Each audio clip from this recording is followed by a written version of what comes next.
오순절 성령 세례의 의미와 목적, 이제 두 번째 강의 시간이 되겠습니다. 오순절 성령 세례는 역사적이고 요엘서 예언의 그 준말론적인 성취에서는 단회적이지만 성령께서 그리스도의 증인에게 권능을 주어 파송하는 이러한 사역적이고 선교적인 측면에서는 오늘날까지 반복적으로 이제 일어나야 된다고 볼 수 있습니다. 이러한 지속적인 성령의 사역을 어떤 신비주의적 은사주의로 착각해서 뭐 제2의 축복이니 뭐 제2의 은사 운동이니 뭐 제2의 뭐 성령 뭐 충만이니 뭐 이런 식으로 해석을 해서 뭐 강단위에서 부닥거리 하듯이 무당이 뭐 불을 받아라, 뭐 은사를 받아라, 뒤로 넘어진다, 이슬이 내린다, 뭐 손발이 길어진다, 환상이 보인다, 계시가 쏟았다, 이런 식 같은 거짓된 은사 운동을 하면 안 돼요. 사도 바울의 성령론과 이 누가의 성령론은 좀 다르죠. 사도 바울의 성령론은 이 구원론과 이 성화론에 이게 좀 포커스를 맞추고 있고요.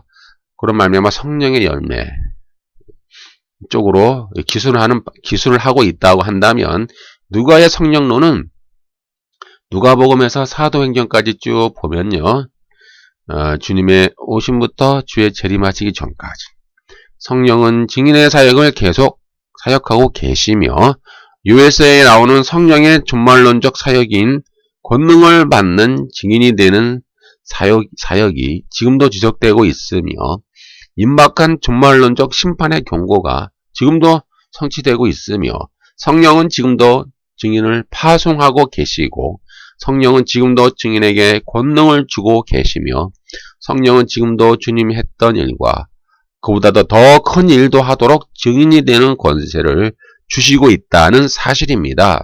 근데 이런 의미에서 오순절 성령 세례, 오순절 성령 강림 사건을 우리가 이해를 해야 되고요. 단순히 그냥 어떤 신비주의적인 은사운동으로만 해석하면은 그건 본질을 놓치는 거예요. 왜냐하면 이 당시 이들은 지금 핍박당하고 있잖아요.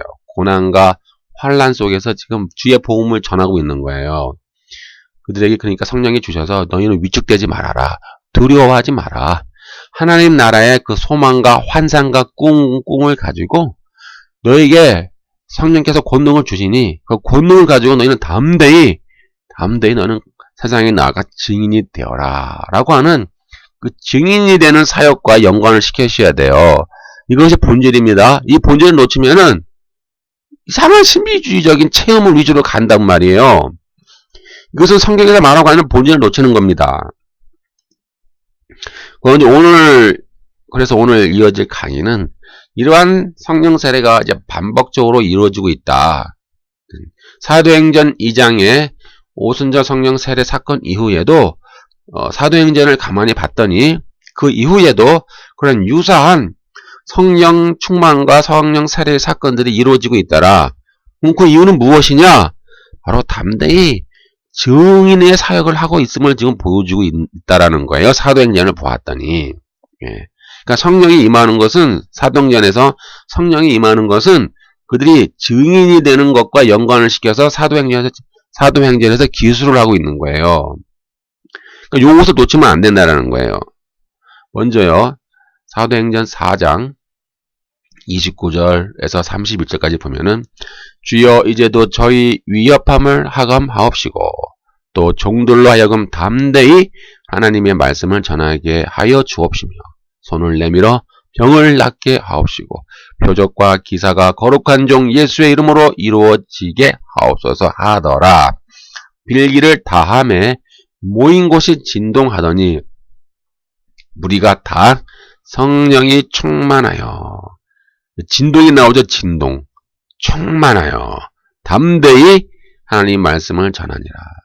여기 보면은 이제 베드로와 솔로몬이 솔로몬 행각에서 태어나면서부터 안진뱅이였던 자를 치료했어요. 그리고 복음을 전하자 소란을 일으킨다는 죄목으로 이제 붙잡혔죠. 붙잡혔다가 이제 풀려났어요. 풀려났는데 이 소식을 접한 성도들이 함께 모여 기도하는 장면이에요. 기도할 때에 성령의 권능이 또 다시 임하는 거예요. 그러니까 이제 사도행전 2장에 이미 오순절 성령 세례 사건을 통해서 많은 믿는 자들에게 이제 성령의 권능이 임했다는 거예요. 이미 임했잖아요. 임했는데도 사도행전 4장에 보니까 또 재차 임하는 거예요. 재차. 그래서 성령의 권능으로 임하여서 지금 이들이 두려움에 떨고 있어요. 지금 사도 베드로와 요한이 붙잡혔는데 저들이 지금 순교당할 수도 있어요. 죽을 수도 있다 이 말이에요. 그리고 또 다른 신자들에게도 그런 여파가 몰려와서 다 붙잡혀서 죽을 수도 있다 이 말이에요. 그런 정말 그런 아주 위기의 순간, 절박한 순간인 거예요. 너무나 위기의 순간이죠. 두려움의 순간이라는 거예요. 그래서 그들이 이제 기도하잖아요. 기도의 내용이 나오잖아요. 위협함을 하감하여 주옵소서. 종들로 하여금 담대히 하나님 말씀을 전하게 하옵소서. 이것이 본질이에요. 담대히라는 말씀이 나오잖아요. 하나님 말씀을 전하게. 자꾸 이상한 이런 신미주의 사이비 성령 체험을 하니까는 내가 그들 향해서 비판을 하는 거예요. 저를 오해하지 마시고요. 성경에 말하는 본질을 놓치면 안 된다는 거죠. 그래서 손을 내밀어 병을 낫고잖아요. 병을 낫고 표적과 기사가 거룩한 종 예수 이름으로 이루어지게 하옵소서. 왜요? 말씀을 전하기 위해서. 그러니까 목적이 뭐예요? 목적이 담대히 말씀을 전하는 것. 그럼 뭐예요? 병이 낫고 표적과 기사는 뭐예요? 그에 대한 표징이에요. 표징. 다시 말하면 병이 낫고 표적과 기사가 목적이 아니라고요. 그럼 목적이 아니에요.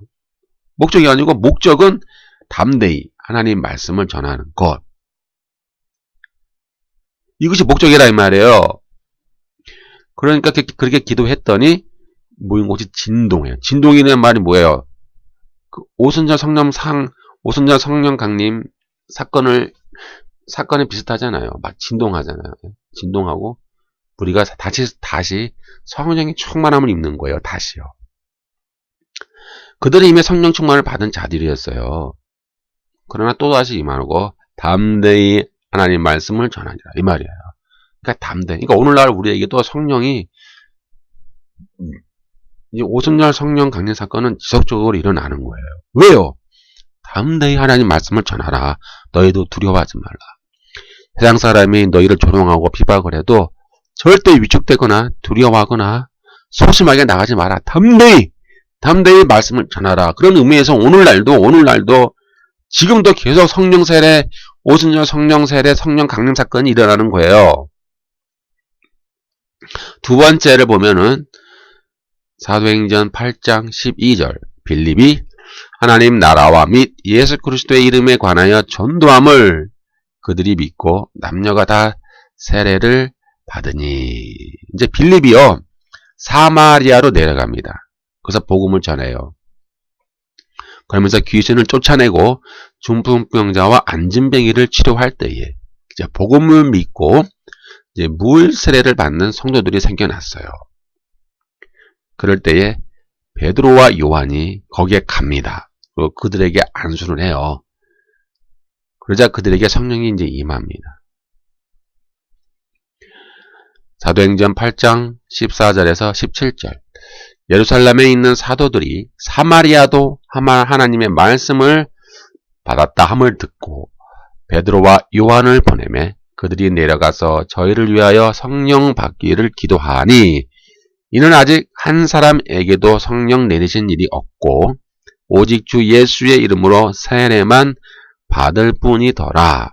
이에 두 사도가 저에게 안수하며 성령을 받는지라. 이 사건의 의미는 사도들이 성령의 대리자의 신분으로 안수를 한 거예요. 그러니까 사도행전 2장의 오순절 성령 세례 사건은 직접 성령이 제자들에게 안수를 한 사건이고 사도행전 8장은 사도들이 성령의 대리자의 신분으로 안수를 한 거예요. 그러니까 성령이 사도를 매개로 하여 이미 믿은 자들에게 안수를 하여 성령을 주심으로써 주님이 제자들에게 명령하셨던 사마리아까지 이르러 증인이 되리라 하신 말씀이 지속적으로 성취되어 가고 있음을 확증하는 사건이 되는 거예요. 사도행전 1장 8절에 보니까 오직 성령이 너에게 임하시면 너희가 권능을 받고 예루살렘과 유대와 사마리아와 땅끝까지 이르러 내 증인이 되리라. 그러니까 사마리아가 지금 포함되고 있잖아요. 사마리아까지 증인이 되리라고 말씀하셨는데 이 사건이 지금 빌립을 통하여 이루어졌고, 그리고 이제 사도 베드로와 요한을 통하여 그들에게 성령이 임함으로 이제 그들이 증인이 되는 거예요. 증인이 되어 이제 사마리아까지 이제 증인이 되었고, 이제 더 나아가 땅 끝까지 이를 준비를 하고 있다라는 의미가 되겠어요. 이런 말미암아 성령께서 빌립을 통해 새롭게 믿는 자들을 성령의 임하심으로 말미암아 그리스도의 증인이요 목격자로 이제 세상에 파송한다는 의미로 그들에게 성령을 부어 주셨다는 것이에요. 이런 점을 잘 캐치를 하셔야 되고요. 다시 말하면 이것은 어떤 안수를 통해 능력이 전수되었다라고 하는 것이 아니에요. 원래 목사님들이 그러잖아요. 암사하면 뭐 능력이 전수된다. 그런 관점이 아니라, 단순히 어떤 그런 신비주의적인 관점이 아니라 성령께서 사도를 매개로 하는 거예요. 매개로 해요. 그들이 안수를 했잖아요. 그런 안수를 매개로 해요. 오순절 성령 세례 사건이 그 이후에도 지속적으로 계속돼요. 증인의 사역을 지속적으로 지금 사마리아까지 이르렀으니 감당하고 있다는 거예요. 그럼 이 앞에는 사도일까요? 사도는 중요한 역사적인 신분을 갖고 있지 않습니까? 그들은 직접 주님을 따르던 제자들이었고, 주님을 가까이에서 보필하면서 주님의 모든 공생의 사역을 목격한 자들이니까는, 특별히 성령 하나님은 이 사도들을 통해서 이제 성령이 임하시는 사건을 이제 일으키시는 거예요. 다시 말하면 성령 하나님은 사도들을 특별히 사용하는 거예요. 네. 사도들을 특별히 사용한다고요. 그러니까 특별성이 있는 거예요. 사도들에게 어떤 특별성이 있는 거죠. 사도들을 통하여 오순절 성령 세례 사건이 이제 지속적으로 이제 이어져 가는 거예요. 단 한 번으로 끝나는 것이 아니라 지속적으로 이제 증인의 사역을 한다는 의미로 계속 이제 확산이 되고 있는 거예요. 이제 유대에까지 이제 성령 세례가 임하는데요. 이제 사도행전 10장 1절에서부터 46절까지 보면은 중요한 구절만 읽겠습니다. 가이사라에 고넬료라 하는 사람이 있으니 이달리아 부대라 하는 군대의 백부장이라. 우리를 명하사 백성에게 전도하되 하나님의 산자와 죽은 자의 재판장으로 정하신 자가 곧 이 사람인 것을 증거하게 하셨고, 저에 대하여 모든 선지자도 증거하되 저를 믿는 사람들이 다 그 이름을 힘입어 죄의 사함을 받는다 하였느니라. 베드로가 이 말을 할 때에 성령이 말씀을 듣는 모든 사람에게 내려오니 베드로와 함께 온 할례 받은 신자들이 이방인들에게도 성령 부어주심을 인하여 놀라니 이는 방언을 말하며 하나님 높임을 들음이더라. 이렇게 기록되어 있죠. 제 가이사라에 있는 이탈리아 군대 백부장 고넬료가 있는데, 이 사람은 이제 경건한 사람이었고 온 집으로 더불어 하나님을 경외하며 백성을 많이 구제하고 하나님께 항상 기도하는 자였습니다.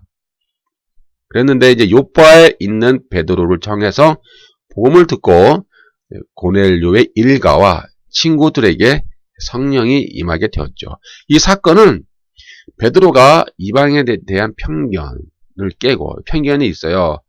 사도행전 10장 28절에 보니까 이르되 유대인으로서 이방인을 교제하는 것과 가까이 하는 것이 위법인 줄을 너희도 알거니와 하나님께서 내게 지시하사 아무도 속되다거나 깨끗지 않다 하지 말라 하시기로, 이렇게 기록되어 있는 것처럼 이방인에 대한 편견이 아직도 남아 있었던 거죠. 근데 그것을 깨는 거예요. 그래서 오순절 성령 세례 강림 사건이 이방인에게까지 확산되는 거잖아요. 결국 목적이 땅끝까지 가야 되니까는 이제 복음이 이스라엘, 유대인, 팔레스타인 땅을 벗어나서 전 세계로 흩어져야 되는 거예요. 복음이. 그래서 이방인에게까지 들어가야 되는 거예요.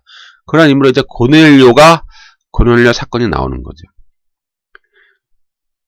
주님께서는 이제 제자들에게 온 유대까지 증인이 되리라 하신 사건이 지속적으로 성취되고 있다는 의미로 이제 성령을 이제 베드로를 통해서, 베드로가 하나의 어떤 하나의 중간 사역자가 되겠죠. 매개체라고 할 수 있을까요? 아니면 사역자라고 할 수 있을까요? 성령 하나님이 이 베드로를 통하여, 베드로를 사용하여 고넬료와 함께한 모든 그 이방인들에게 증인이요 목격자로 그들을 다시 세상에 파송한다는 의미로 성령을 그들에게 부어주시는 거예요. 단순히 그냥 성령 받고 할렐루야가 아니라 이제 고넬료와 그의 온 집이 이런 성령을 받고 어떻게 하겠어요? 그들이 또 증인이 되잖아요. 그렇죠? 그들이 증인이 돼서 어떻게 할까요? 그들이 또 세상에 나갈 거 아닙니까? 그들이 목격자요 증인으로서 그들이 또 그들의 사명을 감당할 거 아닙니까? 세상에 나가서. 바로 그런 거예요. 이런 말미암아 아마 이 로마에 이 고넬료와 같은 사람이 많이 이제 확산되었을 거예요. 이 고넬료가 로마의 군대 장관, 군대 백부장이니까는.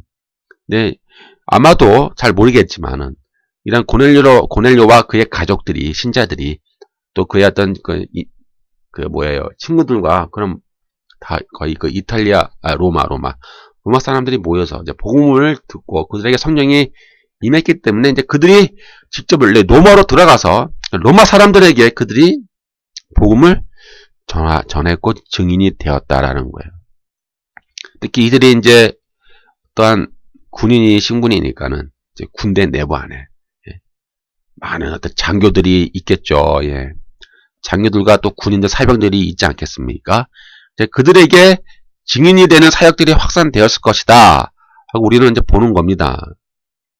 이렇게 이제 가이사랴에 있는 이방인에게도 성령이 임하는 사건은 그 배타적 민족 의식에 사로잡혀 있던 그 유대적 그리스도인들에게 복음이 이렇게 민족과 지역을 뛰어넘어 전 세계적으로 퍼져야 한다는 사실을 좀 계속 교훈하고 주고 있는 거예요.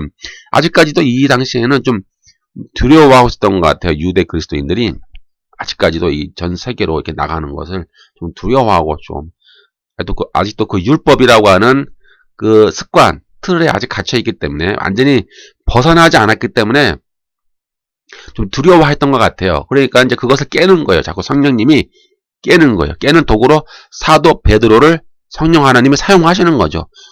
그래서 성령 하나님은 그런 인간의 편견과 한계를 자꾸 깨는 거예요. 깨고 그거를 뛰어넘어 역동적으로 증인의 사역을 감당할 백성을 지속적으로 모으고 계시다라고 하는 사건을 사도행전 10장을 통해서 계속 보여주고 있는 거예요. 이렇게 역동적으로 성령 하나님은 계속 증인의 사역을 감당할 백성을 모은다. 그리고 그들에게 계속 성령을 부어주신다. 성령을 모든 이방인들까지 부어주신다라고 하는 그런 의미가 되겠습니다.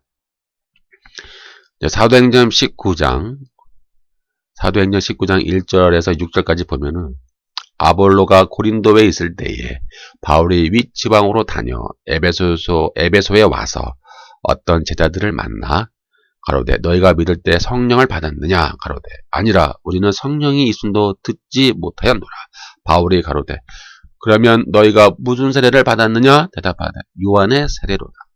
바울이 가로되 요한이 회개의 세례를 베풀며 백성에게 말하되 내 뒤에 오시는 이를 믿으라 하였으니 이는 곧 예수로 하거늘 저희가 듣고 주 예수의 이름으로 세례를 받으니 바울이 그들에게 안수하며 성령이 그들에게 임하심으로 방언도 하고 예언도 하니. 이렇게 이제 바울은 에베소에 있는 제자들에게 안수를 하고 그들에게 성령이 임하죠. 이것은 무엇이냐면은 이제 이 사도 베드로를 성령 하나님이 또 사용하는 거예요. 매개체로서. 성령 하나님이 그런 에베소서에 있는 제자들에게 성령 하나님이 그들에게 임하여서 그들이 권능을 받고 그들이 증인의 사역으로 감당하면서 그들이 또다시 세상에 파송된다라고 하는 의미를 가지고 있는 거예요. 이 사건의 의미는 주님이 제자들에게 말씀하신 땅끝까지 이르러라 내 증인이 되리라라고 하는 말씀이 이제 성취되고 있는 과정 속에 있는 거예요. 그래서 지금 에베소까지 확장되고 있잖아요. 에베소가 어디예요? 그 당시에 세계관에 의하면은 이 에베소는 거의 땅끝과 같은 개념이에요. 왜냐면은 그 당시에는 이제 로마 제국이 지배했던 그 지중해 연안들, 뭐 북아프리카부터 해서 그 남유럽까지 그 지중해 연안이 거의 땅끝이라는 개념이에요. 그 당시 세계관에 의하면은 뭐 이 동양, 뭐 중동, 동양, 저기 뭐 아프리카, 뭐 아메리카 대륙 그런 개념은 아직 없잖아요. 그들의 시대에는 그렇죠. 그들 시대에는 땅끝의 개념이 뭐 저 동양, 뭐 중국, 뭐 일본, 뭐 아시아, 뭐 북아메리카 그런 개념이 없어요. 그 당시에는 아직. 그 당시에 땅끝은 바로 로마 제국이 통치하는 그 영역. 그들의 이제 그게 세계관이죠. 그들의 관점에서 볼 때는. 그러니까 이제 에베소라고 하는 그 지역에까지 성령이 임한다라고 하는 것은 드디어 이제 땅끝으로 이제 확산되어 가고 있다라는 것을 이제 말씀을 해주고 있는 거예요. 사도행전에서. 아울러 사도 바울은 이제 성령의 대리자죠. 대리자로 신분으로 성령 하나님이 사도 바울을 통하여 에베소 제자들에게 안수하여 성령이 친히 에베소 제자들을 그리스도의 진리요 목격자로 세상에 파송한다는 의미로 그들에게 성령을 부어주시고 그 결과 그들이 방언을 하고 예언을 하는 그런 사건이 기록되고 있죠. 이러한 사도 바울의 안수는 그냥 안수를 통해 단순히 뭐 능력이 전수된다 그런 의미가 아니에요. 오늘날 우리 보통 많은 개신교 안에서 해석하는 것처럼 안수하면 능력이 전수가 돼. 단순히 그냥 전수가 아니라니까요. 전수가 아니라 성령께서 사도들의 안수를 매개체로 해서 이제 그들의 대리자가 되는 거예요.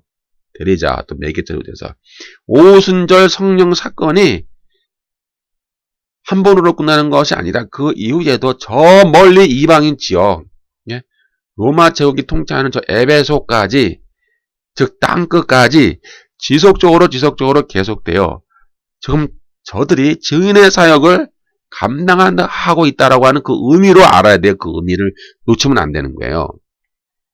따라서 사도행전은 성령 행전이 되는 거예요. 사도행전은 성령이 결국 뭐예요? 주도하는 분이죠. 성령 하나님이 주도하시는 분이에요. 사도나 모든 우리 믿는 자들은 그냥 대리자예요. 대리자.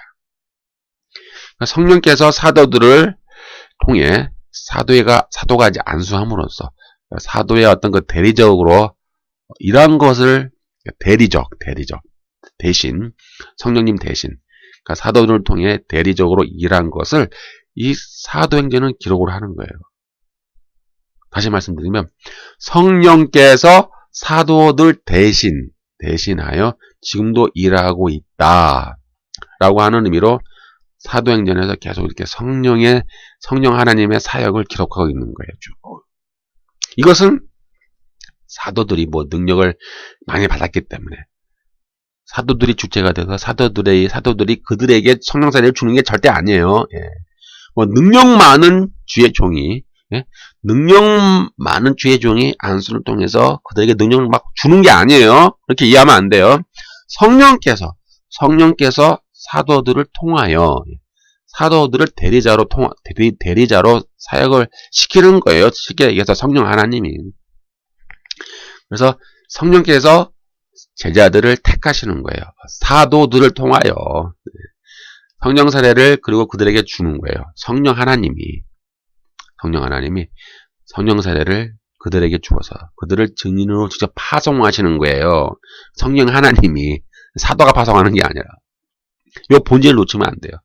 성령 하나님이 성령 세례를 그들에게 줌으로써 그들을 증인으로 파송하여 예루살렘과 온 유대와 사마리아와 땅끝까지 이르러 주의 복음을 전하게 하신 그 역사들이 지속적으로 진행되고 또 진행되고 있음을 기록한 책이다 이 말이에요. 그렇게 증인의 행적을 기록한 책, 성령께서 그들을 택하여 그들을 증인으로 만드는 것을 기록한 책 이렇게 또 해석하면 되겠어요. 그러니까 사도행전은 성령께서 요엘서에 나오는 그 성령의 종말론적인 사역, 즉 권능을 주시는 성령 세례와 함께 임박한 심판에 대한 경고, 심판이 너에게 이르렀다 그랬잖아요. 그것이 이제 이미 성취가 되었어요. 성취가 되어 증인에게 권능의 수여가 지속적으로 이루어지고 있음을 기록한 책이 되겠습니다. 따라서 오늘날도 성령은 사도행전처럼 지금도 일하시고 계세요. 성령 하나님은 지금도 계속적으로 증인을 찾고 계시는 거예요. 증인. 누가 내 증인이 될 것인가? 누가 증인이 될 것인가? 지금 찾고 있다고요. 그래서 그들에게 지금 성령을 부어주심을 원하고 계시는 거예요. 성령 하나님은. 근데 우리가 자꾸 뭘 추구합니까? 헛된 것을 추구하면 안 되는 거예요. 우리가 세상에서의 어떤 잘 먹고 잘 살고 뭐 부귀영화와 성공과 그런 것을 추구하는 것 자체가 성경의 본질을 놓치는 거예요. 그렇다고 제가 전에 말씀드렸잖아요. 그거 뭐 믿는 자는 뭐 가난하게 살란 말이냐? 그게 아니에요. 그럼 믿는 자는 뭐 맨날 쫄쫄 굶으면서 뭐 맨날 가난하게 살아야 되느냐? 그게 아니에요. 오해하시면 안 돼요. 그냥 일반 은총의 차원에서 여러분들이 믿는 자들이 세상에 나가서 일을 하세요. 그냥 일을 하시고 열심히 일하시고 또 공부하시고 일하시고 또 도전하시고 일하시면 여기서 그런 가운데 여러분들이 돈도 벌고 또 먹고 살죠. 그러니까 일반 은총의 차원에서 불신자든 믿는 자든 아무 차이가 없다라는 거예요. 하나님 앞에는. 하나님은 일반 은총의 차원에서 불신자든 믿는 자든 다 열심히 일하면은 다 그냥 돈을 벌고 잘 먹고 잘 살게 하나님이 해주신다라는 거예요. 그러니까 믿는 자도 그렇게 일반 은총의 차원에서 일을 하시라고요. 그러면 그냥 그렇게 부를 얻고 또 열심히 공부하면 또 좋은 학교도 가고 또 좋은 직장도 들어갈 수가 있고 다 그렇게 할 수 있는 거예요. 그 일반 은총의 차원이라고요. 그런데 자꾸 하나님 앞에 나와서 물질의 복을 많이 주세요. 형통의 복을 주세요. 성공의 복을 주세요. 뭐 긍정의 신학, 긍정의 믿음, 뭐 번영의 신학 그것이 전부인 줄 알고 그것을 하나님 앞에 막 투사시켜서 하나님께 투영을 해서 내가 어떤 소원 성취한다는 개념으로 소원 성취한다는 개념으로 하나님을 믿지 말라는 거예요. 다시 말하면 본질은 뭐예요? 성령 하나님은 지금도 우리에게 오셔서 누가 나의 증인이 될 것이냐 나의 증인이 누가 될 것이냐를 지금 찾고 계신다라는 거예요. 그리고 그들에게 권능을 주기를 원하시고 계시는 거예요. 누가 나의 증인이 될 것이냐. 우리가 지금 헛된 것을 추구하고 있잖아요. 많은 개신교인들이. 교회 안에서 이 기복신앙과 이 샤머니즘 신앙으로 이렇게 잘못 변질되어서 지금 헛된 것을 추구하고 있다고요. 그런데 성령 하나님은 지금도 누가 나의 증인이 될 것이냐. 내가 성령의 권능을 주겠노라. 지금 찾고 계세요. 찾고 계시는데 잘 없다는 거죠. 그렇게 많이 없다. 네, 이렇게 해서 사도행전에 보니까 오순절 성령 세례의 사건이 계속적으로 반복적으로 지속되고 있더라. 즉 증인에게 권능을 주는 성령의 세례가 지속적으로 이어지고 있고 오늘날 현대를 살아가는 오늘날 기독교인들에게도 동일하게 이것이 적용이 됩니다. 그리고 오늘날도 성령 하나님은 지금도 증인을 찾고 계시는 거예요. 현대교회는 탐욕과 권력 추구와 만몬 숭배와 샤머니즘 기복신앙을 진리라 믿고 있기 때문에 이 성령의 사역을 많이 제한시켰어요. 그리고 성령의 권능을 제한했어요. 그냥 무조건 축복이죠. 뭐 물질적 복이 다 축복이다 이렇게 좀 변질시키고 성령의 권능을 제한했어요. 또 단순히 뭐 뒤로 넘어지고 입신하고 하늘에 뭐 이슬이 내리고 환상이 보고 뭐 음성이 들리고 뭐 계시를 받았네. 이런 어떤 신비적 체험을 목적으로 하는 사이비 성령 운동하는 자들은 이 사도행전에서 말씀하는 그 증인으로서의 성령의 권능을 주시는 성령의 사역을 제한하고 또 변질시키는 교회의 무당들입니다. 교회 무당이라고. 지금은 마지막 날들이죠. 말세라고 그랬죠. 그 요엘서의 말씀처럼 성령이 남종과 여종에게 부어지는 기간입니다. 이 마지막 날들, 말세에 살아가는 믿는 자의 최대의 비전은 성령의 권능을 힘입어 그리스도의 증인이 되는 것에 있습니다.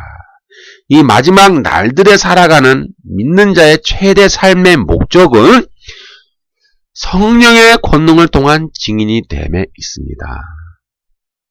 이제 모든 믿는 자는 성령님, 내가 주의 제자가 되겠사오니 성령 세례를 주시어 증인으로 파송하소서. 증인으로서의 권능을 주옵소서. 저 세상의 죄악과 담대히 싸우겠습니다. 위축되지 않고 위축되지 않고 두려워하지 않고 담대히 증인으로서의 삶을 살아가겠습니다. 이 증인이라고 하는 것은요, 다양한 의미가 있는 거예요. 입술로 전하는 것, 입술로 복음을 전하는 것도 있고, 그들의 삶을 통하여 하나님 나라의 다스림과 통치를 확장하는 그런 영적인 싸움도 다 함께 포함이 되는 거죠. 그래서 나의 직장에, 나의 모든 삶의 영역에 내가 증인이요 목격자로 살도록 나를 파송하소서라고 강구를 해야 돼요. 그렇다면 성령 하나님은 매우 기뻐하실 것이고 하늘의 비밀한 일들을 그에게 보여주시어 자녀는 장래일을 말할 것이고 노인은 꿈을 꿀 것이며 젊은이는 이상을 보고 남종과 여종에게 성령을 한없이 부어주시고 성령 하나님으로 충만하게 해 주실 것입니다.